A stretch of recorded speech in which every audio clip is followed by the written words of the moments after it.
Weird Connection number 1, we heard why high-pitched noises frequently rank on the world's worst sounds list.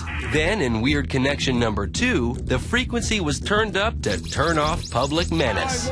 And now, Connection number 3. We put the spotlight on channeling high-frequency sound waves to a single pair of unsuspecting ears.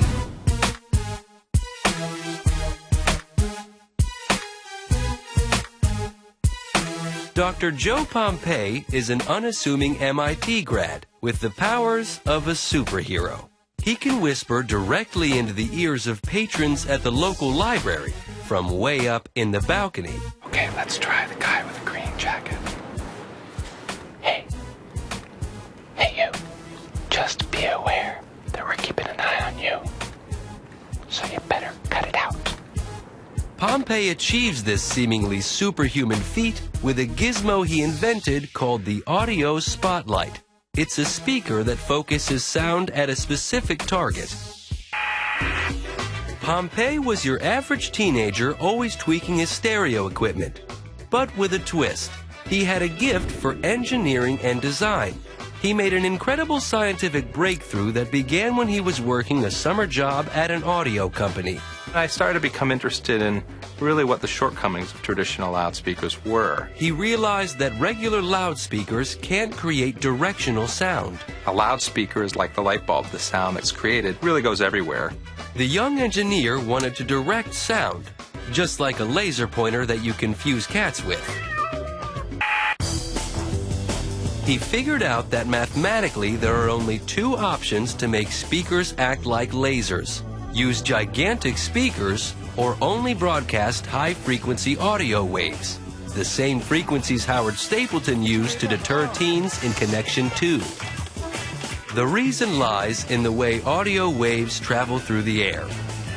Low-frequency audio waves, like bass sounds, have more time to spread out over a larger area as they travel. Short high-frequency waves reach their targets faster. So to get a speaker to beam its sound across the room, you can only use high-frequency sound. But as we learned in our first connection, high-frequency sounds frighten people away, and that wasn't what Pompei was trying to do. So he needed another option. In order to create a sound source that's directional, either you need to limit it only to extremely high frequencies, or you need to have a loudspeaker that's tens of meters across. When you create a speaker that big, certainly the beam is that big. So it doesn't do very well when you want to target one person or one small area. It seemed that Pompei's project was doomed.